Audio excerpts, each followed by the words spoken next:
It has been called the longest hatred. For over 2,000 years, across every continent and under nearly every form of government humanity has ever devised, one group of people has been singled out for suspicion, persecution, expulsion, and murder, with a consistency that has no parallel in human history. Not in isolated incidents, not in a single era, but continuously, relentlessly, century after century, in societies that had almost nothing else in common. The Romans did it. The medieval church did it. The Crusaders did it. The Spanish Inquisition did it. The Russian Empire did it. Nazi Germany did it. And it did not stop there. In the 21st century, anti-Jewish hate crimes are rising across Europe and North America. Synagogues are attacked. And the same conspiracy theories that circulated in the 14th century are shared on social media as though they were breaking news. The question is not whether anti-Semitism exists. The question is why. What is it about the Jewish people that has made them a target across such vastly different times, places, and cultures? The answer is not simple, but it has a history, and that history reveals something disturbing, not just about how the world has treated Jews, but about how societies manufacture enemies when they need someone to blame. If you find these stories fascinating, make sure you subscribe to Bloodlines and Borders. Anti-Semitism did not begin with Christianity, though Christianity would eventually become its most powerful engine. The roots reach back further, to the pagan Roman Empire of the 1st century BCE, where Jews were one of many minority groups living under imperial rule. But unlike other conquered peoples, the Jews refused to do something that virtually every other group did without question. They refused to worship the Roman gods. The Romans were pragmatic about religion. They absorbed the gods of every people they conquered, adding them to an ever-expanding pantheon. It was a system that worked precisely because it was flexible. But the Jews would not bend. They were monotheists in a polytheistic world, and their refusal to participate in the common religious life of the empire made them visible, different, and suspect. Roman writers noticed. The poet Juvenal mocked Jewish customs. The lawyer Cicero warned about Jewish influence in public assemblies. The historian Tacitus described Jews as a people who kept to themselves, who would not intermarry, who observed strange customs like the Sabbath and circumcision. These were not necessarily descriptions born of deep hatred. They were expressions of assimilate toward a group that refused to conform in the way the empire expected. But suspicion, left to fester in a society under pressure, has a way of hardening into something much worse. In 70 CE, Roman forces destroyed the Second Temple in Jerusalem. It was an event of catastrophic significance for the Jewish people. The temple had been the center of Jewish religious life. Its destruction forced a fundamental transformation of Judaism, from a temple-based sacrificial religion into the rabbinic, text-centered tradition that exists today. It also scattered the Jewish population further across the Roman world, creating diaspora communities that would become permanent features of European and Middle Eastern societies for millennia.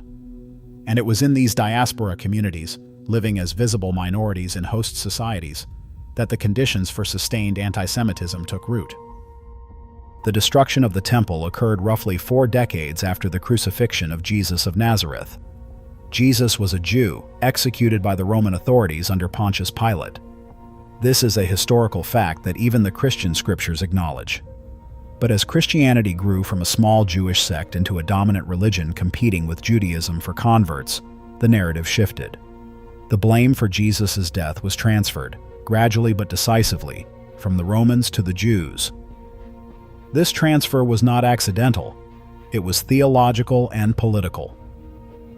Early Christian writers, seeking to distance their new faith from its Jewish origins and to avoid antagonizing the Roman authorities on whom they depended for tolerance, reframed the crucifixion story.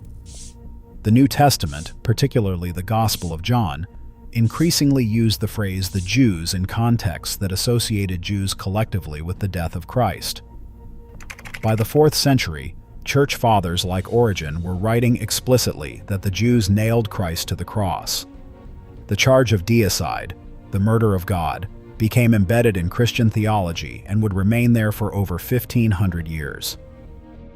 This was not a minor theological dispute.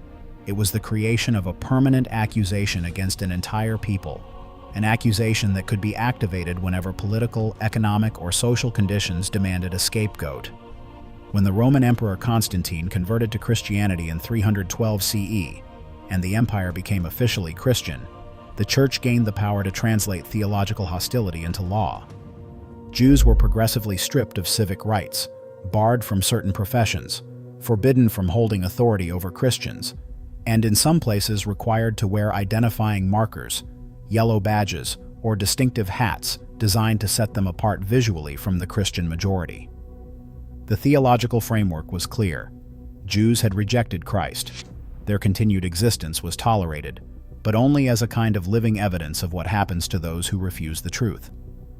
They were, in the language of medieval theology, witnesses to the consequences of unbelief, a subordinate people whose diminished status was itself supposed to prove the superiority of Christianity. This was not the same as calling for their extermination. It created a permanent underclass defined entirely by religion, vulnerable to violence whenever the broader society needed someone to blame. And the violence came. During the First Crusade in 1096, crusading mobs swept through the Rhineland cities of Speyer, Worms, and Mainz, massacring Jewish communities before the armies even reached the Holy Land. The rhetoric of holy war against enemies of Christ in the distant Middle East was redirected at the enemies of Christ living next door.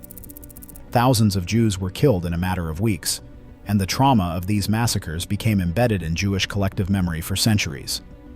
Liturgical poems mourning the victims were composed and are still recited in some Jewish communities today.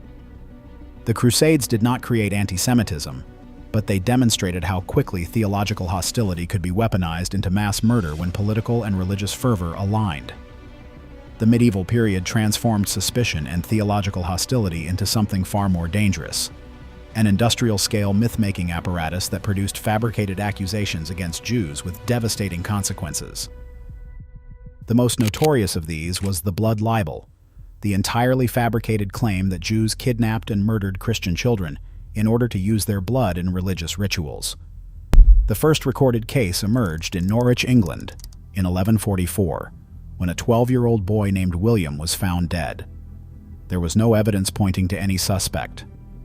But several years later, a monk named Thomas of Monmouth appeared and declared that the Jews had killed the boy as part of a ritual sacrifice.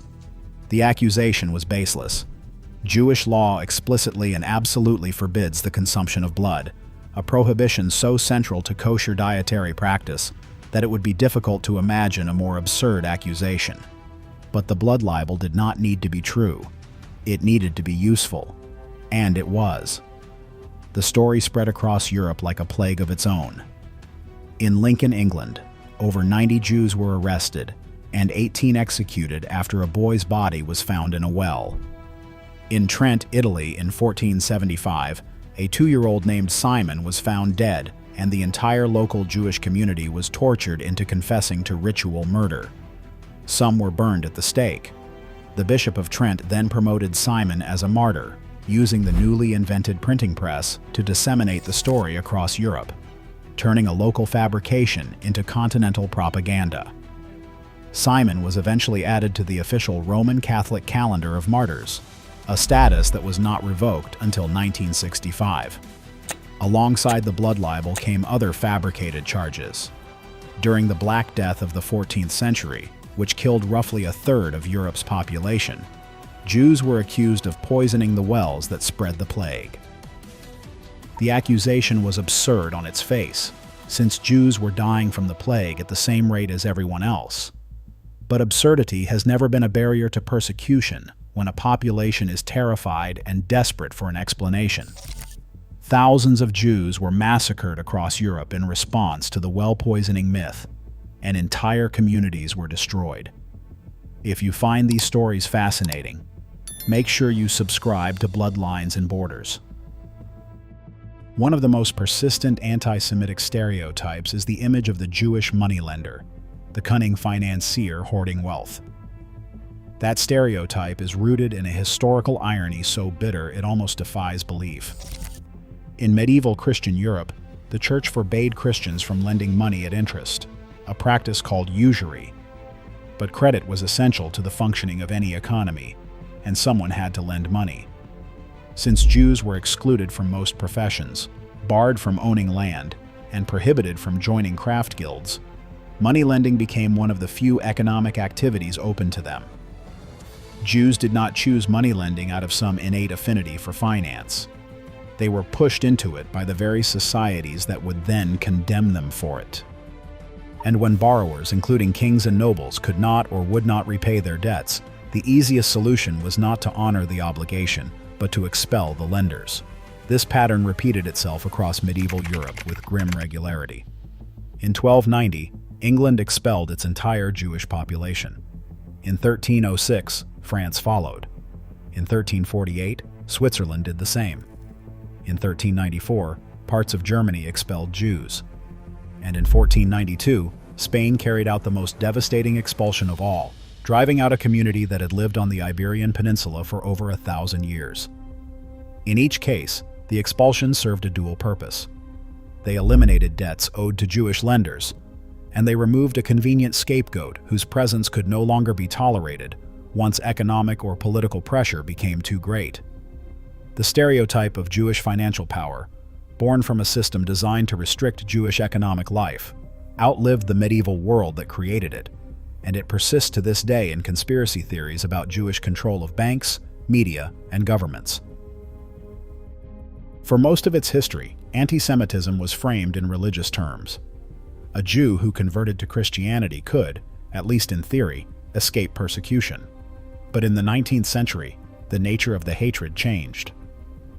Charles Darwin published his theory of evolution in 1859, and while Darwin himself said nothing about racial hierarchies, others quickly applied his ideas to human populations. The concept known as survival of the fittest was twisted into a pseudo-scientific framework that ranked races on a scale of superiority and inferiority. Jews, who had been hated for their religion, were now hated for their biology. A German journalist named Wilhelm Marr coined the term anti-Semitism in the 1870s, explicitly framing Jewish hatred not as a religious dispute, but as a racial struggle. In this new framework, conversion was meaningless. Jewishness was in the blood, and no baptism could wash it away. This racial anti-Semitism merged with older religious prejudices to create something more dangerous than either alone, a hatred that could not be escaped by any act of the individual because it was defined by birth, not belief. This fusion reached its ultimate expression in Nazi Germany. Adolf Hitler blamed Jews for Germany's defeat in the First World War, for communism, for capitalism, for racial contamination, for virtually every problem the nation faced.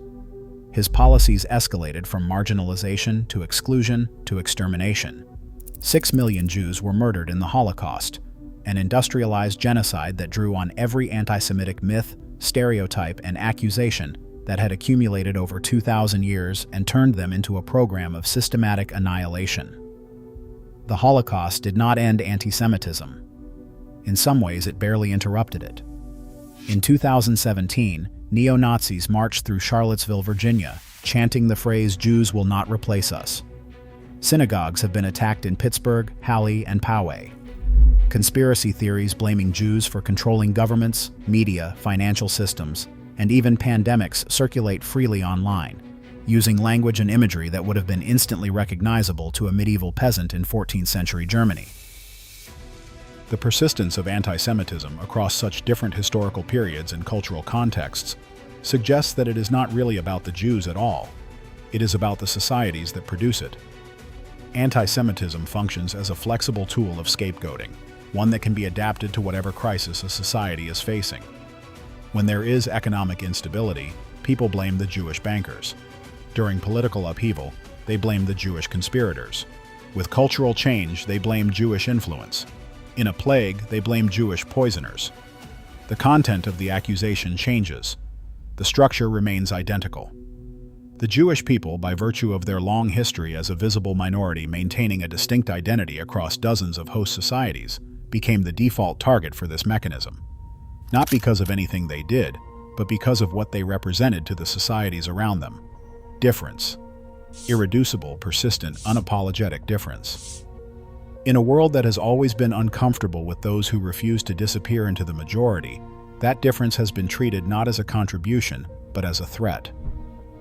Understanding the origins of anti-Semitism does not make it less disturbing, but it does make it legible. It reveals that the world's oldest hatred is not mysterious or irrational.